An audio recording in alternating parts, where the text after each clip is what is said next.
For text content in your email, you can either use a title block or a text block. Title blocks are best for short headings that divide the email into sections. The heading text is automatically bolded to make it stand out. To add one, drag and drop the title block into your template and then click on it. Highlight your text to bring up the text toolbar. Using the toolbar, you can italicize, underline, or strike through your heading.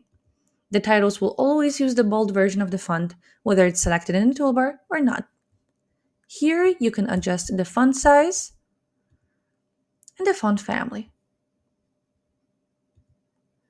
Under Color, choose your font color, either from the basic palette, your brand colors, or the design colors.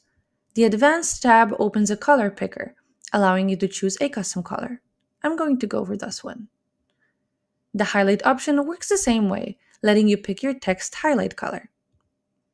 You can add a link to your text by selecting the Link To option from the drop-down menu or pasting the link directly in the URL section.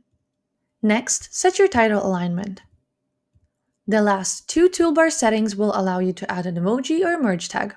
To insert one, first hit space on your keyboard, then highlight it, and then choose an emoji or a merge tag of your choice.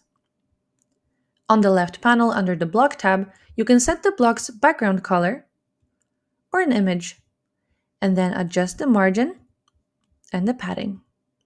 Text blocks are designed for longer email content. To add one, drag and drop the text block into your design and then click on it.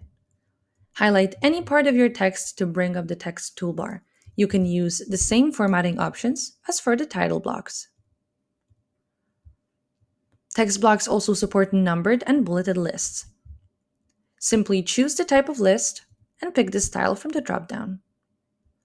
Just like with title blocks here, you can set the block's background color or an image and adjust its margins and padding.